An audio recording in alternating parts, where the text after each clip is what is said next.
IELTS is the desire of thousands of students who are willing to study abroad. But due to less and improper guidance and less awareness, they are confused. They do not know what to do. Here is the good news. We are going to launch Complete Course of IELTS from Band 0 to Band 9. Hello, dearest students. I am Emma. Welcome to the journey of IELTS. Exactly. Emma, this is the problem for a huge number of students willing to get education abroad. By the way, I am your IELTS consultant, David.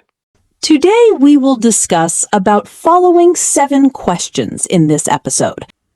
Question number 1. What is IELTS? Question number 2. When was IELTS started? Question number 3. Why IELTS is necessary? Question number 4. Are there other tests like IELTS? Question number 5. What is the band system in IELTS? Question number 6. How many test formats are there in IELTS? Question number 7. How many countries require IELTS? Let's start our session with Sir David, who has got huge experience teaching, guiding, and coaching students about IELTS for a long time. Yeah, sure, Emma. This session is going to be tremendous. We will explain the answers of these questions in detail, step by step, to make it very easy to understand for students. One most important thing, Emma, I assure the students who will cover this course will be able to crack this test easily, and they will save their thousands of rupees, time, energy, wandering center to center. Definitely. Let's move to the question number 1. What is IELTS? This should be the first question, I supposed. Let's deal it. Emma, IELTS stands for International English Language Testing System, and IELTS is one of the world's most widely accepted English language proficiency tests. Main purpose of IELTS is to measure how well you can listen, read, write, and speak in English. IELTS is jointly managed by British Council, IDP, IELTS Australia, and Cambridge English. Oh, great. Very easy explanation. David, my second question is, why IELTS is necessary? Well, Emma, your question is, why do people take IELTS? Emma, most of the people are confused in this point. They suppose IELTS is a test which is conducted for study abroad only. But IELTS can be done for several reasons. Let's detail them one by one. Number 1, study abroad. IELTS is required by many universities and colleges. Number 2, work. Some employers and professional organizations require IELTS from the foreigners to make the workflow smooth and easy by understanding English language, because language can be cause of biggest barrier in understand one another. Number 3, immigration. Countries such as the UK, Canada, Australia, and New Zealand may accept IELTS as part of visa or immigration applications. Number 4, professional registration. Some professions, for example, nursing or engineering in certain countries, may require proof of English proficiency. So, Emma, IELTS is not just for students, but it is demanded in prior discussed fields. I think you got it. Holy cow. It is an amazing explanation. My mind is getting clearer regarding IELTS. David, my third question is, when was IELTS commenced, first of all, and where? Superb question, Emma. I think you will learn everything about the IELTS in this first episode. I would not hide the truth. Really, David, I want to know everything today, but my mind may not consume entire information. So we will learn step by step. I got it. Firstly, okay, Emma, coming to the point. The International English Language Testing System, IELTS, officially commenced in 1989.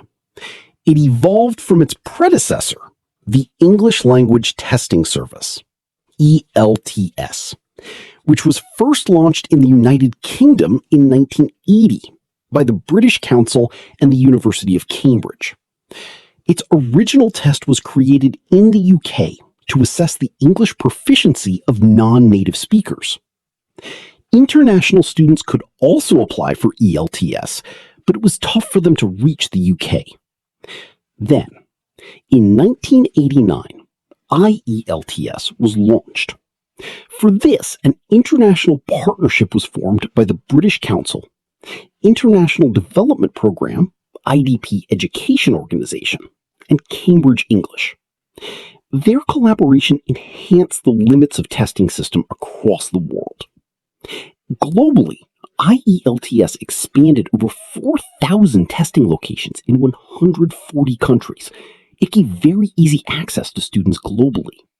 Such an amazing information regarding IELTS. David, my fourth question is, are there other tests like IELTS? Emma? Yes. Several major English proficiency tests serve as alternatives to IELTS. The most common ones are the TOEFL, Test of English as a Foreign Language, PTE Academic, Pearson Test of English, and the Duolingo English Test, as well as Cambridge English qualifications, etc. But our target is IELTS, so we will continue our discussion on our topic. Awesome. Moving to next question. David, please, tell us about the band system in IELTS. What is this? Great question.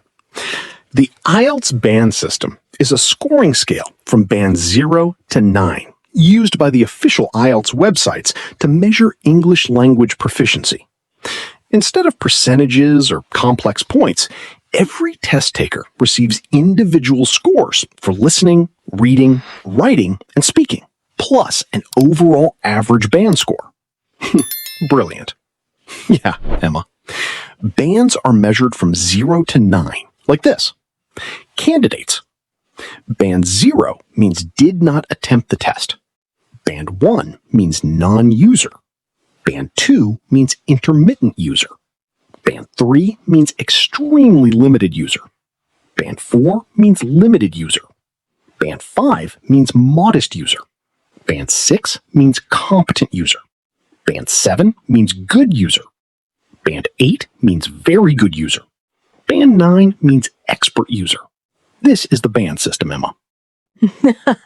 David, you made IELTS very easy to understand. You cleared many confusions. Now, another question is, how many test formats are in IELTS? Emma, everything is easy when it is done. But when we do not courage to perform that work, it seems to be the most difficult. So try, and keep trying. Success will come ultimately. Yeah, your question was about test formats of IELTS. There are two IELTS test types. Number 1, IELTS Academic Test. This is for students wanting to study at undergraduate or postgraduate levels, or for people seeking professional registration, like doctors and nurses. Number 2, IELTS General Training Test.